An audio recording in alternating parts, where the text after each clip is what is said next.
I'm Captain Kirk. Fascinating. I'm a doctor, not a mechanic. Thank you, love you. Mwah. Most illogical. Aye, sir. Well, that was different. Yep, lousy, but different. Places, please, and here we go.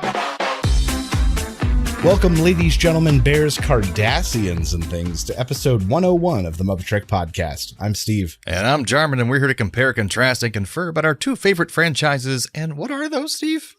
The Muppets and Star Trek. We've been doing one-to-one reviews of The Muppet Show, and now Star Trek the Animated Series. And tonight we're covering The Muppet Show with special guest star Joan Baez and Star Trek Animated Series episode Albatross. It's good times. And who is this person, this Joan Baez? So she's a singer-songwriter who performed at Woodstock. And while she has written her own music, most of her career has been defined by her doing other people's work. Doing covers. Didn't know that. Okay. She has released iconic recording versions of songs by the Beatles, the Rolling Stones. But she was one of the first people to cover Bob Dylan, Natalie Merchant, and Ryan Adams for more recent. And currently she is 82 and still puttering around New York City. And she has been politically active and social for years and years, and has been an activist. Puttering around makes me think of her like in a scooter, all angry and running over people's feet and stuff like that. She is 82. So I'm Joan Baez. Get out of my way. But what's happened on the Muppet Show this week? Backstage, rats are everywhere, and they won on the show.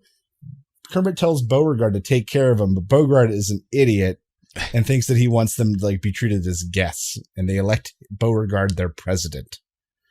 Meanwhile, in Joan's dressing room, Joan does a Marlon Brando impression, and Piggy is vastly disappointed. She then sings "The Night They Drove Old Dixie Down." The rats barge in and threaten to take over the show by force, which I love.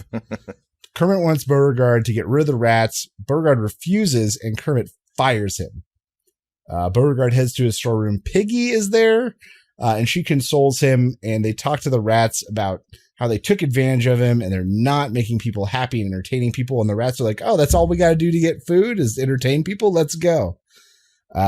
So the rats go to Kermit. They want a permanent spot on the show. Joan talks Kermit into it, and everyone, including the rats, starts a number backstage. On stage this week, we get the opening number with woodland critters singing "Man Smart, Critter Smarter." Then they commit a terrorist act and blow up a local plant, killing hundreds.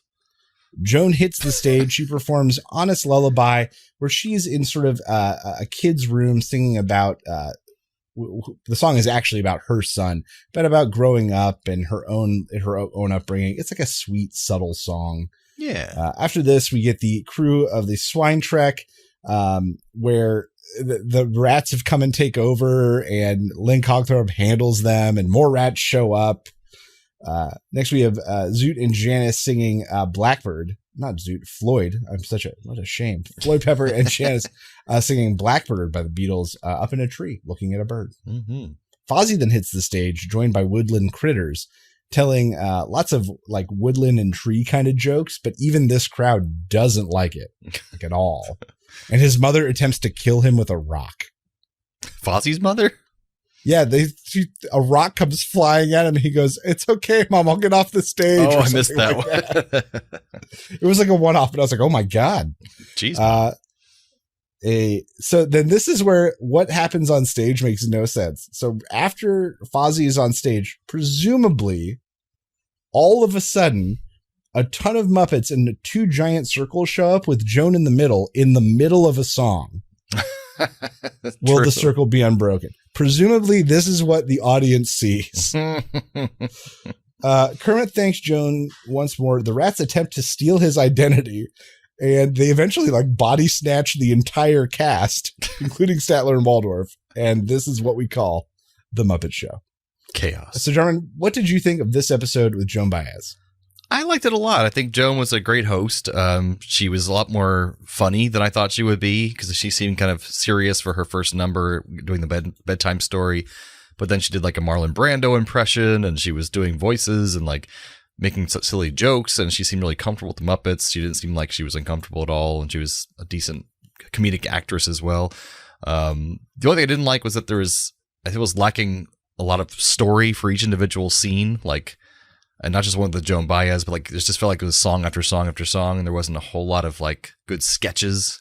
I mean, there's the Muppets, not Muppets, the Pigs in Space was like one of the few examples of that. But what also made up for that though was Rizzo being in his first episode of having lines and stuff and being Rizzo, not just a random rat. He always had clothes on and stuff. I think this was his first official episode, if I saw that in trivia. But I love Rizzo, so I was really happy to see that. Kind of various proto versions of Rizzo has shown up. And like, I think we've heard Steve Whitmire use the voice once or two, but this is kind of like the first time where it is Rizzo. Yeah, and I love the rats taking over and stuff. So like overall, even though I didn't, I wish there was more like sketches with her and she did more of that. I liked it as a whole because she was really decent. And they did Blackbird, which was my wife's favorite song from the Beatles. So that was pretty cool. What about you? I agree. She was perfectly serviceable. She did well. We did get a few familiars like the Swine Trek, Pigs in Space. But otherwise, you're right. It wasn't very sketch heavy in that regard. There was kind of a lot of slower times in the episode. Yeah, that's true. But that being said, the rats taking over, driving the backstage plot, driving kind of is what sort of saved the episode. Yeah, definitely made it more memorable. Because otherwise this would just kind of be like a middle of the road episode. But luckily there's a backstage plot to dig it out. Yeah, because she wasn't any like memorable sketches that would stick out. It's just kind of like, oh, she's a pretty singer. That was nice. And that was about it. Right. Exactly. So that being said, it's not going to be top, probably not going to be bottom. This will land right in the middle and we'll never talk about it again. Probably not, except for Rizzo, but otherwise. All right, music this week. Man Smart, Critter Smarter. This is it's a play on a song called Man Smart, Woman Smarter. No one really knows who wrote it. It is credited to 4 different people. However, it was made famous by one Harry Belafonte in 1960 when he did this on his big tour of Japan at the time. And of course, Harry Belafonte is a former Muppet Show guest and one of my top 3 currently. Yeah, and that's why I noticed it had kind of an islandish background drum. Very calypso-y feel. Yeah, calypso-y feel, yeah. Honest Lullaby, this is from her 19th studio album of the same name, Joan Baez. And this came out the year before this episode. And this song was likely what she was pushing on this appearance. Gotcha. That album is likely why she was on the Muppet Show doing press. Blackbird by the Beatles, and from the White Album. Over the years, Paul McCartney has changed the explanation as to where the song came from. Back in the day, he maintained that he had heard of Blackbird when the Beatles were doing acid and transcendental meditation in India. Oh boy. Later on, he claimed that it was, he said that he got asked about it a lot and he kind of made something up each time. And he said, one of the times when I was making it up, I kind of remembered the real reason. And so he claimed that it was an analogy for like black people in the southern US, like taking a broken system and waiting for their moment to arise, which is like a nice explanation, but it feels like if that was really it, you would have thought about it before. Maybe kind of tacked on a little bit. Yeah, it might be a little tacked on. Will the Circle Be Unbroken? This is a Christian hymn written in 1907 by Habershon and Gabriel. But most of the time their names don't appear on music or recordings or anything because this song drifted into the public domain a hot minute ago. And so they're not required. So they're never listed anywhere. Oh, I definitely recognize it. It's like one of the most popular hymns and they get no credit. How nice. So Jeremy, what did you think was the best Muppeteering moment this week? Kind of a cop out for me, but also I'm shouting out to all the rats and Rizzo because they were throughout this whole episode in all different kind of settings and movements and being thrown around. Costumes. Yeah. Dancing around in that fridge was, accomplishment. And just the fact that such a simple puppet with like one mouth movement and barely any movements otherwise looks so alive. And we believe it's a living creature, even though it's such a simple puppet. So I think that's just really cool all around. I'm going to give it to the closing number, Will the Circle Be Unbroken? Because while it was not outstanding, there were a ton of Muppets. That's true. Ton. And it was the first time I thought it was interesting they did that like double circle thing with like an inner circle of Muppets and outer circle of Muppets. And I thought that was interesting. And you got to see a lot more of them. And it's like some green screen going on too. kind of. It might have been some camera trick. Maybe, I don't think green screen quite existed yet, but True. Jim did do that like black screen stuff. Yeah. With velvet. And so I just because there were so many and it was in a form, I don't think I'd ever seen them before. I was like, oh, okay, that's pretty cool. It was cool looking. Yeah. So, Jarman, what happened on this week's episode of Star Trek, the animated series? This week we have Albatross, which they vaguely explain why that name is there later, which I'll get to. But Kirk, Spock, and Bones are on the planet Dramia to deliver medical supplies, and all seems to be going well until suddenly they give a legal warrant to arrest Bones. And apparently they think he caused a plague on their other planet, very creatively called Dramia 2, 19 years ago. So they arrest him, and so Kirk and Spock take to the Enterprise to go to Dramia 2 to investigate what really must have happened. And they have to go fast because apparently Drayman, as they're called Draymans, the aliens, their justice is very swift and without much of a fair trial at all, mostly kangaroo courts.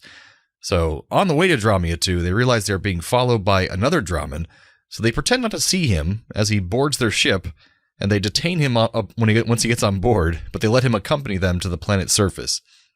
So they find this planet devastated and deserted, but eventually find someone watching them, and they follow him into a cave.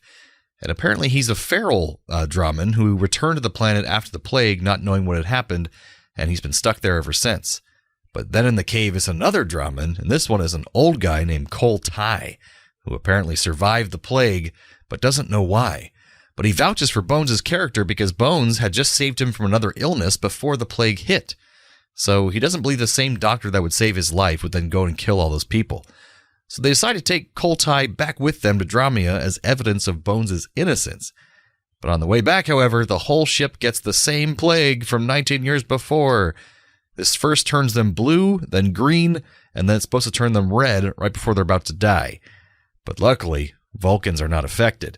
So while everyone else is sick, Spock goes down to Dramia to jailbreak Bones and bring him back to the ship so he can cure the plague. And Bones and Spock figure out that the color changing is not related to the illness, but rather a nearby aurora is affecting the bodies of people who have illnesses. They turn those colors. And that's why they changed color. That felt, yeah, okay. It was like, okay, all right. But they were calculating how to cure the illness based on this color change, but apparently the color change was just a red herring and didn't matter. So with new calculations and the fact that they figure out why Kol Tai survived the plague is that Bones had just treated him for a different illness, and that gave him the antibodies to the plague by accident. So they then treat the whole crew with the same treatment they gave Kol Tai, and everyone is healed. Then they go down to the planet with their Draman witness, and they forgive everyone, and Bones is freed. And we have a happy ending. So, Steve, what do you think of Albatross? All right. So, some things I liked. It was a strong opening, like them going down, Bones immediately being under arrest. He's a murderer. Like that was a good, strong opening statement. I feel like the rest of the episode just went out with a whimper, though. Mm-hmm. Like no conflict ever escalated.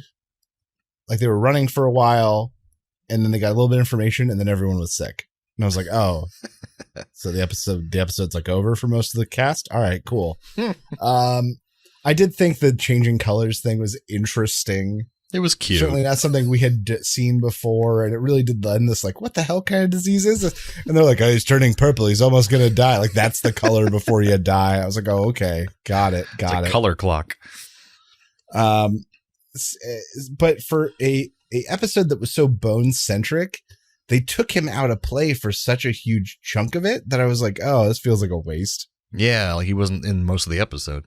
Yeah, they took him, and then most of the episode happened, and then Spock jailbroke him, and then he had like one scene or two scenes after that. The episode was over. I was like, oh, okay. He did get to say, I'm a doctor several times, which I liked. He did. He did say that a good amount. And then the Dramians were, I don't know, they were a pretty good alien race, like monstrous, but just humanoid enough to be understandable. Kind of creepy. I did like the idea that they were like avenging their planet. Yeah. You know, there was some of that, but the fact that there's like, everyone died except for these guys, they can tell you what happened. I was like, okay, what? Hold on. That was far too convenient. We forgot to mention that a lot of people came back to the planet and are living there now. Some people came back, but then they went nuts. They went nuts. It just felt like there was a big chunk in the middle where nothing really happened. And then for a Bones episode, it was an underwhelming Bones episode. It's weird for me. Like, I felt like it went pretty quick. And like, I thought it was some of the same good points you mentioned, like a different story with like, it was like interesting about what was happening. We didn't see like a story just like this on the original series. That's true. So many episodes are just copies and the exact same kind of plot. Yeah. But there's a lot of science involved with the medicine. It wasn't good science necessarily, but it was, techie and like sciencey and cool. And there's some action. And then there was, I really liked that there was a really extended fun scene at the end. Maybe they ran out of plot, so they had this longer scene at the end that usually is very short, where everything's wrapped up and they're kind of ribbing each other at the end. And this one was actually like much longer than usual. And I really kind of enjoyed the goofiness between them. Or Spock's like, Hippocrates would not have approved of lame excuses, doctor. I was like, that sounds great.